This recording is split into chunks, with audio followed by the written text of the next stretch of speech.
7 দিনহে আছে মই পূজা কৰি থাকিম দান দি থাকিম এই তক্ষক আহোঁতে মই তক্ষকক দেখিম নে নেদেখিম বোলে এইটো ঋষিৰ সাপ এইটো কথা আমি ক'ব নোৱাৰিম তেতিয়াহ'লে আমাক এইটো নালাগে তেনেতে দেৱঋষি নাৰদৰ কৃপাধন্য হ'ল দেৱঋষি নাৰদৰ কৃপাধন্য হৈ মহামানী শুকদেৱৰ আগমন ঘটিল আৰু শুকদেৱে সিদ্ধান্ত দিলে এই বুলি ৰাজন অজ্ঞানৰ পথত নাহিকে সহায় কৰ্মত বিঘিনি ভয় ভক্তিৰ পথত ঈশ্বৰ সহায় জানিবাৰা জানিছয় হে ৰাজন এই 3 মাৰ্গৰ ভিতৰত কেৱল ভক্তি মাৰ্গত এটি জীৱক ঈশ্বৰে কৃপা কৰে কাৰণ ভক্তি মাৰ্গৰ লগতহে ভগৱন্ত ভক্তিযুক্ত পুৰুষৰ আত্মবোধ ভগৱন্তই ভক্তিৰ লগতহে থাকোঁ বুলি ক'লে ভগৱন্তই কৰ্ম মাৰ্গ জ্ঞান মাৰ্গৰ লগত থাকোঁ বুলি নাই কোৱা যদিও ভগৱন্ত সমস্ত ভূততে ব্যাপ্তমান আমি সমস্ত জনাৰ হৃদয়ৰ মাজত পৰমাত্মা ৰূপে ভগৱন্তই বাস কৰি আছে তথাপিতো আমাক মাধৱ গুৰুজনাৰ সিদ্ধান্ত মৰ্মে সকলোৱে বুজি পাওঁ যে হে কৃষ্ণ তুমি মাত্ৰ চৈতন্য স্বৰূপ নিত্য সত্য শুদ্ধ জ্ঞান অখণ্ডিত আৱৰ যতেক ইটো তোমাৰ বিনোদ ৰূপ চৰাচৰ মায়াৰে কল্পিত আপোনালোক সমস্ত জনাৰে হৃদয় পদ্মত পৰমাত্মা ৰূপী ভগৱন্ত আছে আমাৰো আছে চৰাই চিৰিকটিৰ হৃদয়তো একে ভগৱন্তই আছে পৰুৱাজনীৰ শৰীৰতো একে ভগৱন্তই আছে বিৰাটকায় হাতীটোৰ শৰীৰতো একে পৰমাত্মা ভগৱন্তই আছে কিন্তু তথাপিতো বিনন্দীয়া এই সংসাৰখনত তুমি যিবিলাক ৰূপ ধাৰণ কৰি হৃদয়ৰ মাজত সোমাই আছা এই সকলোখিনি কিন্তু তোমাৰ সত ৰজ তম 3 মায়াৰ মাজত আছে গতিকে তজু গুণ নাম হৰি কেৱল নিৰ্গুণ মাত্ৰ আৱৰ সমস্ত গুণময় এতিয়া আপোনালোকে প্ৰাণজিত বুলি কৈ থাকিলে এইটো হ'ল গুণময় কিন্তু কৃষ্ণ কৃষ্ণ বুলি কৈ থাকিলে এইটো হ'ল নিৰ্গুণ বুলি কোৱা হৈছে যদিও প্ৰাণজিত নামৰ শৰীৰটোৰ হৃদয় পদ্মত পৰমাত্মা আছে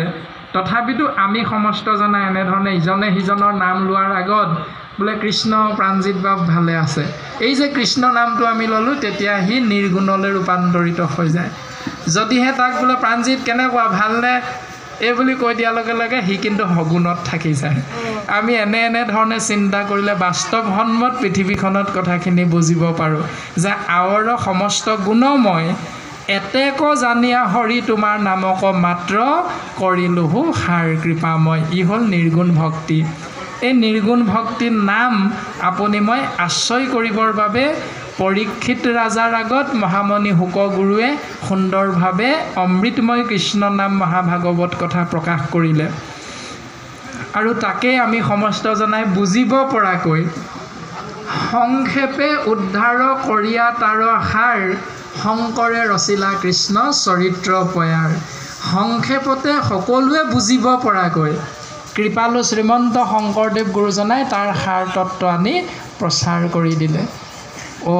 শংকৰে সে শুদ্ধ মত ঈশ্বৰ ভক্তিৰ তত্ত্ব প্ৰচাৰিলে শাস্ত্ৰসাৰ জানি ইহাকন জানি নৰে জীৱিকাৰ অৰ্থে ফুৰে ও আপোনাৰ মহত্ব খানি এতিয়া শংকৰ গুৰুজনাই শুদ্ধ মতটো ঈশ্বৰ কৃষ্ণ দেৱক লাভ কৰিব পৰা এই শুদ্ধ মতটো শাস্ত্ৰৰ তত্ত্ব ভেদ কৰি আপোনাৰ মোৰ আগত প্ৰকাশ কৰি দিলে তাৰ পাছত আপুনি মই যদি বোলে প্ৰাণজিত বাপে কৈছে বুলি আপোনালোকে যদি প্ৰচাৰ কৰি থাকে এইটো আকৌ ভুল হ'ব আমি প্ৰচাৰ কৰা নাই গুৰুজনাই লিখি দিয়াখিনি আমি মাত্ৰ মুখেৰে আলাপ আলোচনাহে কৰা হৈছে সমস্ত জনাই হয় কৃষ্ণ ভাৱ এতিয়া আমি যদি আগত তেনেকৈ ভাবি লওঁ আপোনালোকে ভাবি যদি এজনে অন্যজনৰ আগত তেনেকৈ কয় সেইটো আপোনালোকৰ অপৰাধ হ'ব। আৰু আমি যদি কওঁ মই কৈছোঁ বুলি তেতিয়াহ'লে সেইটো আমাৰ অপৰাধ হ'ব। গুৰুজনাই কৈছে কেনেধৰণে পদচন্দই প্ৰকাশ কৰিলে, হাত দিন শুনি সুখে তৰিলা নৃপতি, ঘূৰ কলি যুগে আত পৰে নাই গতি। গুৰুজনাই ইমান সুন্দৰভাৱে সংক্ষেপতে আপোনাক মোক প্ৰকাশ কৰি দিলে যে 7 দিন 7 ৰাতি শুনাৰ অন্তত, শ্ৰৱণ কৰাৰ অন্তত পৰীক্ষিত ৰাজাই এই মায়াময় সংসাৰৰ পৰা মায়া ছেদ কৰি ঈশ্বৰৰ কৃপাৰ পাত্ৰ হৈ পৰম গতি লাভ কৰিলে। হে জীৱ, আমাৰ ফালে নিৰ্দেশ কৰিলে হে জীৱ, তোমালোকেও যদি গগৈ, শইকীয়া, কলিতা, দত্ত, বৰা, শৰ্মা, মহন্ত, গোস্বামী, দেৱী এই উপাধিবিলাকৰ পাছত খোৱা কামোৰা কৰি নাথাকি যদি কেৱল তোমালোকে এক দেৱ এক সেৱ একত বিনে নাইকিয় ঈশ্বৰক চিন্তা কৰা, ঈশ্বৰৰ নাম আশ্ৰয় কৰা, তেতিয়াহ'লে খটাংগ নামৰ ৰজাই যেনেকৈ 2 দণ্ডতে গতি পালে, পৰীক্ষিত ৰাজাই যেনেকৈ 7 দিন 7 ৰাতিৰ অন্তত মুক্তি পালে,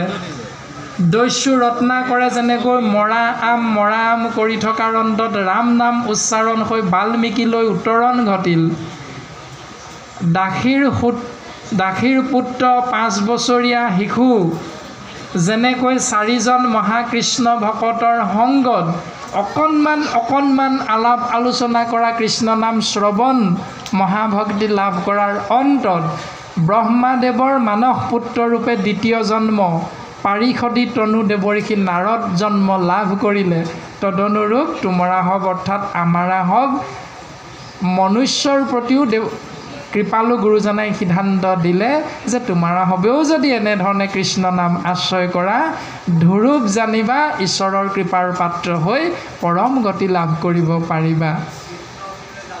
কৃষ্ণ ঘোৰ কলি যুগে আত পৰে নাহি গতি। এই ঘোৰ কলিযুগত ইয়াৰ বাহিৰে এটা উত্তম মাৰ্গ, মসৃণ পথ, সুন্দৰ পথ আৰু দ্বিতীয় এটা নাই বুলি কোৱা হৈছে।